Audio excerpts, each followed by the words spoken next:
Hello everyone, welcome to a new day and a new vlog. আশা করছি আপনাদের 2024টা ভালো কাটছে। এখনো অবধি 4-5 দিন যতদিন কেটেছে আমাদের মোটামুটি কাটছে। শরীরটা একটু ভোগাচ্ছে। 2023-এর শেষের দিক থেকে একটু ছিল আমার খুব হাতের এই জায়গাটা খুব পেন হচ্ছে, সেটা নিয়ে ওষুধও খাচ্ছি, কিন্তু কখনো কমছে কখনো বাড়ছে। তো যাই হোক, এগুলো নিয়েই চলতে হবে। আজকে বুধবার সকাল 11:30 মতন বাজে এখন। আর 2024-এ আমি রেজলিউশন নিয়েছিলাম যে আমি সকাল সকাল একটু ঘুম থেকে উঠবো, মানে 2023টা যখন উঠছিলাম তার থেকে অন্তত 1-1.5 ঘন্টা আগে উঠবো। তো সেটা করছি, আর করে দেখছি বেশ ভালো লাগছে, কারণ টাইমে শেষ হচ্ছে, তাড়াহুড়ো লাগছে না, আর বেশ হাতে অনেকটা টাইমও পাওয়া যাচ্ছে। তো সেজন্য আমি বেশ খুশি নিজের ওপর। আশা করছি এই অভ্যেসটা চালিয়ে যেতে পারবো। আর গ্রিস থেকে এসছি আমি, প্রায় 2 মাস হয়ে গেছে। আর ভাবছিলাম অনেকদিন ধরে আপনাদের সাথে গ্রিস থেকে আমি কি কি জিনিসপত্র কিনে এনেছি সেগুলো আপনাদেরকে একবার দেখাবো। তো চলুন আপনাদের দেখিয়ে দিই গ্রিস থেকে আমি কি কি নিয়ে এসেছি কিনে। আচ্ছা, গ্রিস ট্রিপে আমরা 3টে জায়গায় গেছিলাম। প্রথমে আমরা গিয়েছিলাম এথেন্সে, তারপর গেছিলাম মিকোনোসে, তারপর গেছিলাম গ্রিসের সব থেকে যেটা অ্যাট্রাকশন বড় সান্তোরিনিতে। সব থেকে বেশি আমি যেখান থেকে শপিং করেছি সেটা হচ্ছে এথেন্স, কারণ এথেন্সের মার্কেটটা তো হচ্ছে মানে অনেকটাই বড়। আর দ্বিতীয় ব্যাপার হচ্ছে আমি যাওয়ার আগেই একটু রিসার্চ করেই গিয়েছিলাম যে এথেন্সে সান্তোরিনি আর মিকোনোসের থেকে জিনিসপত্রের দাম অনেকটাই কম, যেটা কিনা সত্যি তাই। আমি গিয়ে নিজে দেখেছি। আর জিনিসপত্র মানে সান্তোরিনি আর মিকোনোসে বেশিরভাগ যেগুলো পাওয়া যায় সেগুলো কিন্তু এথেন্সেও পাওয়া যায়, প্লাস এথেন্সের কিছু নিজস্ব জিনিস আছে যেগুলো তো আছেই। তো আমি মানে প্রায় 80% শপিংই করেছি এথেন্স থেকে। প্রথমেই যেটা দেখাবো এথেন্স থেকে আমি নিয়েছি সেটা হচ্ছে এইটা। যারা আমার এথেন্সের ব্লগটা দেখেছেন, ব্লগগুলো, তারা জানবেন এথেন্সের যে সব থেকে বড় দেখার জায়গা অ্যাক্রোপলিস, সেটার ওপরে পার্থেনন ছিল। তো সেইটারই একটা রেপ্লিকা মতন ছোট বিক্রি হচ্ছিল। তো আমার মনে হলো যে এটা নেওয়াটা খুবই মানে আমার মনে হয় সিগনিফিকেন্ট, কারণ সারা জীবন আমার এই পার্থেননের আর ওই অ্যাক্রোপলিসের পুরো স্মৃতিটা এটা দেখলেই মনে পড়বে। তো এটা খুব আইকনিক একটা জিনিস, এটা বিক্রি হচ্ছিল। তো আমি এটা নিয়েছি, এই যে এথেন্সের এইটা। এখানে পুরো ওপরে যে এথেন্সের যত দেবদেবী রয়েছে তাদের এরকম মূর্তি এখানে করা রয়েছে, চিহ্নগুলো। মানে একদম পার্থেননের যে পুরো গেটটা রয়েছে সেইটার মতনই একদম ছোট্ট একটা রেপ্লিকা এটা। এইগুলো হচ্ছে সমস্ত হ্যান্ডমেড কিন্তু, হ্যাঁ। আর এটা হচ্ছে ওই সান্তোরিনির একটা দৃশ্য বলতে পারেন। সান্তোরিনির বিখ্যাত যে উইন্ডমিল বা মিকোনোসের যে বিখ্যাত উইন্ডমিলটা সেটা, প্লাস ওই গ্রিস আর মিকোনোসের যে বাড়িঘরগুলো থাকে সেইটার একটা রেপ্লিকা। এটা ওই দেওয়ালে টাঙানোর মতন একটা জিনিস। তো এইটা আমি নিয়েছি সেকেন্ড। এটাও আমি নিয়েছি এথেন্স থেকেই। আচ্ছা, থার্ড যেটা নিয়েছি সেটা হচ্ছে এই হ্যাঙ্গিংটা।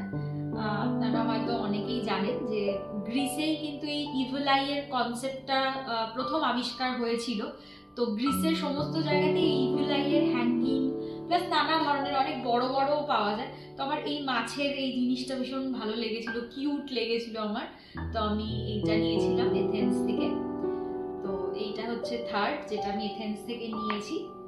আর একটা জিনিস আমি নিয়েছি সেটা হচ্ছে এইটা, এই প্যাচার। এইটাও দেওয়ালে হ্যাঙ্গিং, এটা আমার বেডরুমেই টাঙানো থাকে।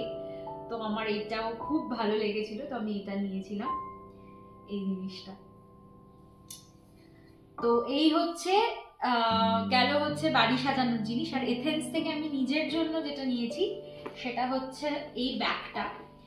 এই ব্যাগটার ম্যাটেরিয়ালটা হচ্ছে ওই কর্ক থাকে না, মানে যেগুলো ড্রিঙ্কস এর ওপরের যে কর্ক গুলো থাকে ওই ম্যাটেরিয়াল দিয়ে তৈরি, কিন্তু যদিও খুবই শক্তপোক্ত আর দেখতে ভীষণ সুন্দর ব্যাগটা। এমনি মানে হ্যান্ড ব্যাগ মতন, আমার মনে হয় এথনিকের সাথে ভীষণ ভালো যাবে এটা।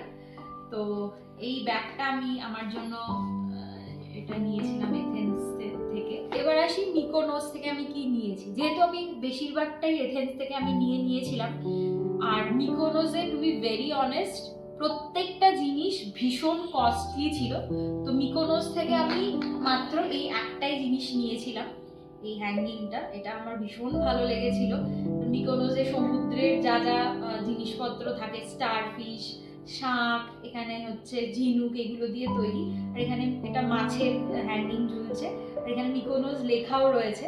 তো মিকোনোসের স্মৃতিচিহ্ন হিসেবে আমার মনে হয়েছিল যে এটার উপরে এরকম ওয়েলকাম লেখা আছে। তো বাড়ির মানে একদম ঢুকেই আমাদের ফ্ল্যাটের ইচ্ছা আছে সাজানোর।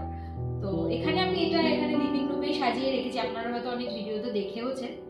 তো এখানে মিকোনোস লেখাও রয়েছে। তো আমার এই হ্যাঙ্গিংটা ভীষণ ভীষণ ভালো লেগেছিল। তো এইটা আমি নিয়েছিলাম মিকোনোস থেকে, এই একটাই জিনিস আমি মিকোনোস থেকে নিয়েছি।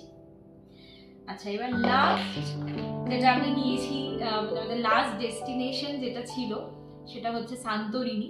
সান্তোরিনিও ভীষণ কস্টলি, মানে সবকিছুই ভীষণ বেশি দাম আমার মনে হয়েছিল, বাট আমি তাও এই জিনিসটা না নিয়ে মানে থাকতে পারিনি। এটা আমার ভীষণ ভালো লেগেছে। আগে একটা ভিডিওতে আমি দেখিয়েছিলাম আপনাদের। তো এটা হচ্ছে সান্তোরিনির যে বাড়িগুলো থাকে, নীল সাদা বাড়িগুলো খুব বিখ্যাত। তো সেইটাই একটা ছোট্ট দোতলা বাড়ি। এই জিনিসটা আমি প্রথম দেখেছিলাম এথেন্সে। তো এথেন্সে দেখেছিলাম ভীষণ মানে আমার মনে হয়েছিল বেশ কস্টলি। তো আমি বললাম ঠিক আছে অন্যান্য জিনিস নিই, কিন্তু এটা আমি মিকোনোসেও দেখেছিলাম, তখনও আমি ইগনোর করেছিলাম। বাট যখন আমি আলটিমেটলি সান্তোরিনিতে পেয়েছিলাম এটা, মানে আমি আর ছাড়তে পারিনি। আর আমার মনে হয়েছিল সান্তোরিনি থেকে কিছু তো নেবো। তো এখানে সান্তোরিনি লেখাও রয়েছে। তো এটা আমার সারা জীবন আমার কাছে মানে একটা সান্তোরিনির স্মৃতি হিসেবে এটা থেকে যাবে এই বাড়িটা। তো আর সান্তোরিনির বাড়িগুলো যেই জিনিসটা দিয়ে তৈরি হয়, এটাও কিন্তু সেম পাথর দিয়ে তৈরি। তো সেটাও একটা ব্যাপার। আর এটাও টাঙিয়ে রাখা বা এটা এরকম ভাবে বসিয়ে রাখাও যায়। এটাও আমার বেডরুমে টাঙানো থাকে। আপনারা হয়তো আগের ভিডিওটা যদি হোম ট্যুর ভিডিওটা দেখে থাকেন তো তাহলে দেখবে। তো এই হচ্ছে আমার গ্রিস থেকে কেনা জিনিসপত্র, বেশিরভাগই বাড়ি সাজানোর জিনিস, কারণ ওখানে বেশিরভাগ জিনিস যেগুলো পাওয়া যায় সেই সবই বাড়ি সাজানোর জন্যই খুব সুন্দর সুন্দর জিনিস পাওয়া যায়। তো আমি এইগুলোই কিনেছি। আপনাদের কেমন লাগলো আমাকে অবশ্যই জানাবেন। আর একটা খবর আপনাদের সাথে শেয়ার করি, সেটা হচ্ছে খুব তাড়াতাড়ি 1-1.5 মাসের মধ্যেই আমি আর প্রণব আর একটা ট্রিপ প্ল্যান করছি। কোথায় করছি সেটা পরে আপনাদের জানাবো, কিন্তু এটুকুনি বলে রাখি আপনাদের ভীষণ ভালো লাগবে। আমার তো ওটা একটা অন্যতম ড্রিম ডেস্টিনেশন, আমি অনেক দিন ধরেই যেতে চেয়েছিলাম ওখানে। তো আশা করছি আপনাদেরও ভালো লাগবে আমাদের সাথে ট্রাভেল করতে। তো সেটার প্রস্তুতিও আমরা আস্তে আস্তে শুরু করছি। তো এই হচ্ছে ব্যাপার। আর একটা কথা হচ্ছে, আজকে বিকেলে আমাদের একটা ইনভিটেশন আছে, একটা বার্থডে পার্টি, প্রণবের এক কলিগের ছেলের বার্থডে। তো সেখানে যাব। তবে যেটা অভিনব ব্যাপার সেটা হচ্ছে ওরা একটা হল ভাড়া করেছে। তো আমি এর আগে কখনো এখানে অনেক ইনভিটেশন পেয়েছি, কিন্তু হল ভাড়া করে হচ্ছে এরকম যাইনি। তো এটা আমার কাছে একটা নতুন অভিজ্ঞতা হবে। এখানকার যে পার্টি হলগুলো সেগুলো কেমন হয় সেগুলো একটু দেখবো, আপনাদেরও দেখাবো। তো দেখতে থাকুন। আর মোটামুটি 12টা মতন বাজে এখন। তো যাই, চলুন রান্নাটা করে ফেলি, তাড়াতাড়ি লাঞ্চ করে আজকে একটু রেস্ট করব, করে তারপর বার্থডে পার্টিতে যাব। লাঞ্চে আজকে সিম্পল মেনু, ভাত, মাছের ডিমের বড়া আর আলু, ফুলকপি আর মটরশুঁটি দিয়ে মাছের ঝোল। বিকেল না, সন্ধ্যে 6:20 আর আমি রেডি হয়ে গিয়েছি। এই হচ্ছে আমার বার্থডে পার্টির সাজগোজ।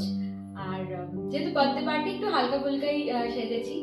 আর এখানে যেহেতু মানে যেখানে আমরা যাচ্ছি আজকে, ওরা একটা হল ভাড়া করেছে। এবার সেটার একটা টাইম লিমিট আছে, সেজন্য একটু তাড়াতাড়ি যেতে বলেছে। আমাদের 5টায় যেতে বলেছিল, এখন 6:20 মতন বাজে। তো সেই জন্য তাড়াতাড়ি রেডি হয়ে এবার বেরিয়ে পড়ব। আমরা বেরিয়ে পড়েছি। বাড়ি থেকে 10-12 মিনিটের হাঁটা পথ। একটা ব্রিজ আছে, ওইটা পেরোলেই পৌঁছে যাব।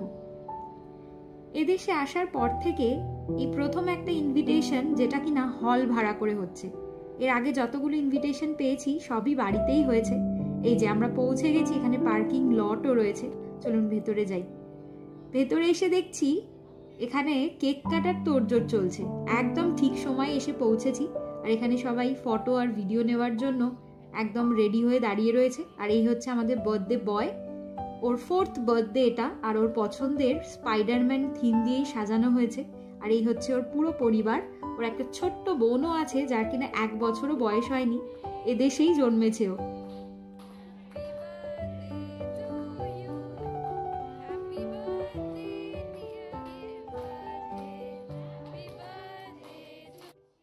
কেক কাটা হয়ে গেছে, আমি চলে এসেছি স্টার্টার খেতে। প্রচুর কিছু আয়োজন করেছে প্রণবের কলিগ এবং তার স্ত্রী। একা হাতে এত কিছু আয়োজন করা কিন্তু এদেশে চারটিখানি কথা নয়। তো যাই হোক, অনেক দিন পরে বন্ধুদের সাথে দেখা হচ্ছে, সুতরাং আড্ডা, গল্প, হাসি ঠাট্টা বেশ জমে উঠেছে। মেয়েরা এই টেবিলে আর ছেলেরা অন্যদিকে বসে আছে। আসলে মাসে 2-3 বারের বেশি তো দেখা হয় না, তাই যখন দেখা হয় আড্ডা গল্প একেবারে শেষই হতে চায় না। বড়দের তো চলবেই, ছোটরাও নিজেদের মধ্যে বেশ খেলায় গানে মেতে উঠেছে।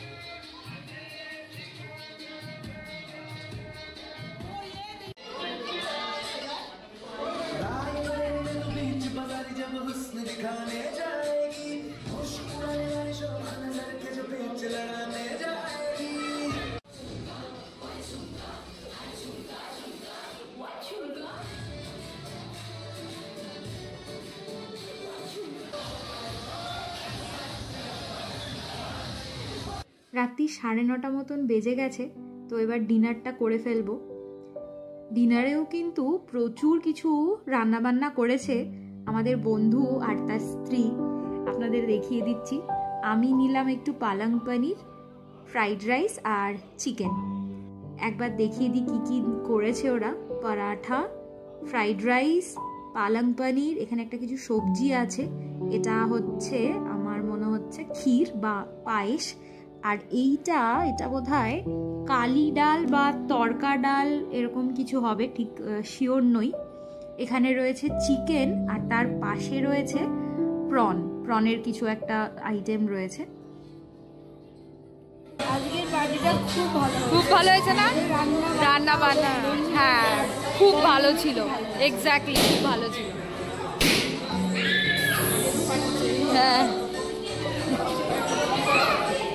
রাত্রি 11টা মতন বাজে। আমরা ঘন্টাখানেক আগে ফিরেছি আর ফিরে ফ্রেশ হলাম। আর আজকের বেশ অন্যরকম অভিজ্ঞতা হলো। যেখানে গেছিলাম হলটা বেশ ঠিকঠাকই লাগলো।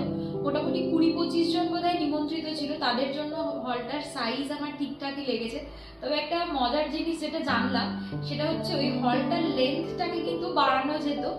যেই দেওয়ালটাতে ওই ডেকোরেশনটা ছিল স্পাইডারম্যানে, ওই দেওয়ালটাকে কি মানে মুভ করা যায়, আপনার প্রয়োজন অনুযায়ী আপনি ওটাকে বড় ছোট করে নিতে পারেন হলটাকে। তো 20-25 জনের জন্য তো ঠিকঠাকই আমার লেগেছে। আর এই সমস্ত হলগুলোতে ঘন্টা হিসেবে ওনারা চার্জ নেন। তো যেরকম যত ভালো হবে সেই অনুযায়ী ভাড়াটা কম বেশি হয়। আর অনেকে পার্সোনাল ফ্ল্যাট, এয়ারবিএনবি এগুলো বার্থডে পার্টির জন্য, ছোটখাটো পার্টির জন্য ভাড়া দিয়ে থাকে। তো আমার তো বেশ ভালো লাগলো। আর খাওয়ারগুলো কিন্তু খুব ভালো ছিল। আর সবই কিন্তু প্রণবের কলিগ এবং ওর বউ, ওরা দুজনে মিলেই করেছে। অতগুলো আইটেম সব ওরা নিজেদের হাতে রান্না করেছে। ওখানে মাইক্রোওয়েভ ছিল, তো মাইক্রোওয়েভে ওটা খাবারটা ওরা গরম করে তারপরে সার্ভ করছিল। তো সব মিলিয়ে খুব ভালোই গেল সন্ধ্যেটা। আর ব্লগটা আপনাদের কেমন লাগলো অবশ্যই আমাকে জানাবেন। আর ভালো লাগলে লাইক, কমেন্ট, আর অবশ্যই আমার চ্যানেলটাকে যদি না সাবস্ক্রাইব করে থাকেন একটু সাবস্ক্রাইব করে দেবেন। আর আজকের মতো বিদায় নিচ্ছি। আমি ঋত্বিকা, দেখা হবে পরের একটা ব্লগে। বাই।